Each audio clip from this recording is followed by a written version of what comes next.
Hello' everyone, নমস্কাৰ। আজি মই খাৰৰ ৰেচিপি এটা লৈ আহিছোঁ। অমিতাৰে আজি মই খাৰ বনাম। অমিতা মই এটা লৈ লৈছোঁ। ইয়াতে জোখমতে খাৰ লৈ লৈছোঁ, নিমখ, পাঁচফোৰণ, আদা নহৰু, কেঁচা জলকীয়া আৰু তেজপাত এখিলা লৈ লৈছোঁ। এতিয়া মই গেছত কেৰাহী এখন বহাই দিছোঁ।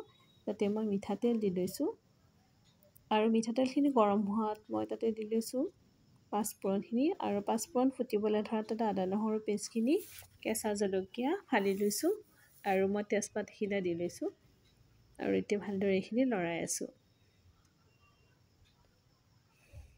অমিতাৰ খাৰ সকলোৱে বনাব জানে, তথাপিও আজি মইনো কেনেদৰে বনালোঁ ৰেচিপিটোৰ জৰিয়তে দেখুৱাইছোঁ।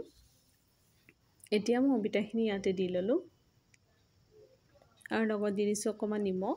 নিমখটো মই জোখমতে দি লৈছোঁ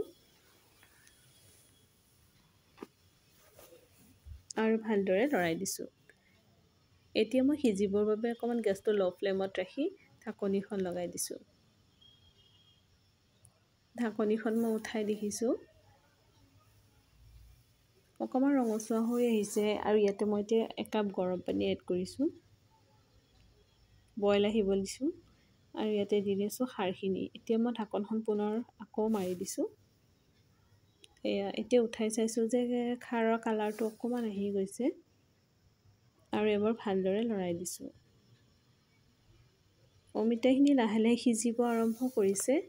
মই ভাঙি চাইছোঁ, অলমষ্ট মোৰ অমিতাখিনি সিজিছে। এতিয়া মই গেছটো অকণমান ল' ফ্লেমত ৰাখিছোঁ আৰু গেছটো বন্ধ কৰি থ'লোঁ। এতিয়া মই খাৰখিনি উলিয়াই লৈছোঁ। খাৰখিনি কালাৰটো খুব ধুনীয়া হৈছে আৰু খাবলৈ খুব টেষ্টি আছিলে। এনেদৰে আপোনালোকে খাৰৰ ৰেচিপিটো বনাই খাই চাব পাৰে, আৰু যদি ৰেচিপিটো ভাল পালে তেনেহ'লে লাইক, শ্বেয়াৰ আৰু ছাবস্ক্ৰাইব এটা কৰি দিব।